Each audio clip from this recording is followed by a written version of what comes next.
Well, again, I write historical fiction, so I tend to start with an event, something that is intriguing to me, or that I can build a story around. And so, Cumberland Island um, it's a barrier island off the coast of Georgia. It's largely undeveloped even today, but in the 1880s, the Carnegie family bought property there. Not Andrew, but his brother Thomas and his wife Lucy came and bought property, and they built a huge mansion called Dungeness Mansion. And then, after Thomas died, Lucy built more of these mansions on the island for her 9 children. So these huge Gilded Age mansions exist on this strange little southern coastal island, like they dropped from the sky, right? They just don't seem to belong there at all. So by 1932, the main house, the largest one, Dungeness Mansion, had been abandoned. It's been sitting there empty. They moved all the furniture and art and everything into their other homes and away from the island.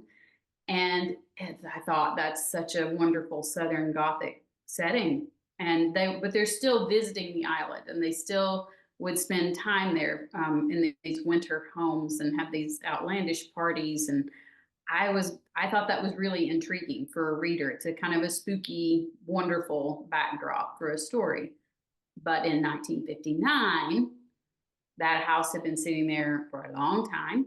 It's a point of contention. It's become an issue with people trespassing on the island and poachers. And like you're talking about, we've got the bootlegging, we've got the shotguns, we've got all the things that you would expect on this southern island, with the people that have grown up there and lived there their whole lives, generations, and then these rich folk that have come in and built these beautiful places that they're letting fall to waste. And 1959, that summer, the largest house burns in an arson. Historically, we don't know who actually, nobody was ever charged with the crime, but it was a huge spectacle. And so I got to speculate a little bit about that fire and what was going on socially at that time in a little coastal town in Georgia. It's 1959, so you're not in the 60s yet, but things are starting to cook. They're heating up.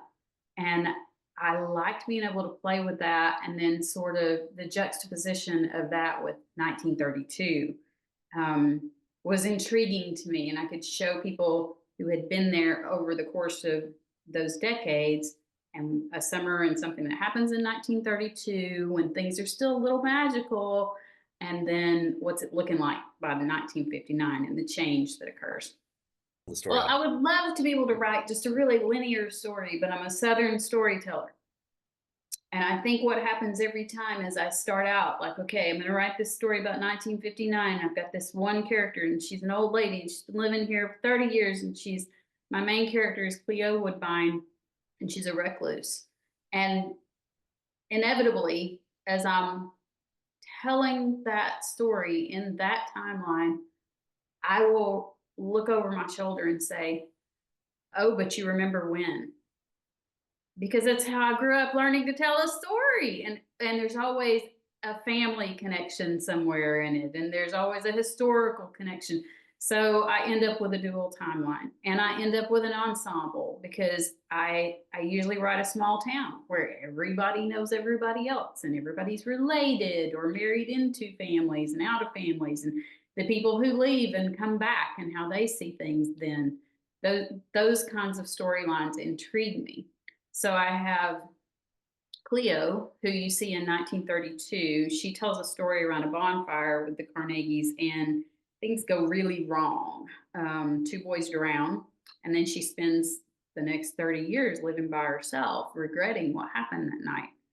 The only other girl that was there in 1932 dies. And in 1959, her daughter comes back to ask Cleo what happened. So Frances Flood is my second character, who is a folklorist. Of course, she is in love with stories, because her mother's whole life was shaped by that night and those stories that were told.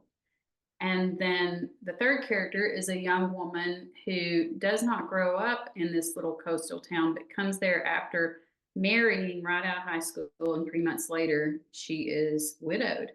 She comes to run an inn in town that her aunt used to own. So she's an outlier as well. Her name is Audrey Howell. And she takes a photograph in town with her little brownie camera. And when she develops this photograph, it's an accidental double exposure. And the face of one of the boys that hasn't been seen since 1932 is in the photograph. And everybody thinks she's raised a ghost. So there's a lot of ghost stories and folklore. And like I was talking about earlier, there's that river in town that runs both ways. And lots of reflection on the past, what's going to happen in the future. And I don't know how to tell a story in a straight line. Can you That tell? that's the best. That people just like to say, that you just hear the old folks or the sailors talk about, oh, this will be the year it's going to get us. That idea that something is coming, something's on the horizon. And I play with that a lot in this book, not just with the storm, but also the idea of what's in the water. You know, what do we see in there? Do we see anything? Is it a natural thing or is it a wonder? Is it a miracle or is it just, a plant? Right. So the storm to me to begin with was just a presence, just the idea that something could happen, something could be coming to get us, something could be going to knock us off our rocker, change everything. And I think some of that was about the fact that what I was saying before, it's 1959. You can feel it coming, right?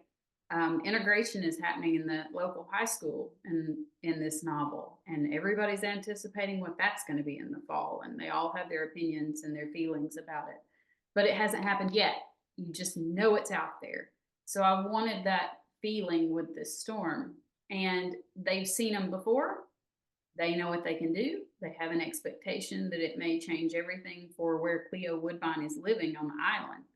And she's been very resistant to change. So that anticipation that this thing may change everything. And then when it happens, it's not everything they expected it to be.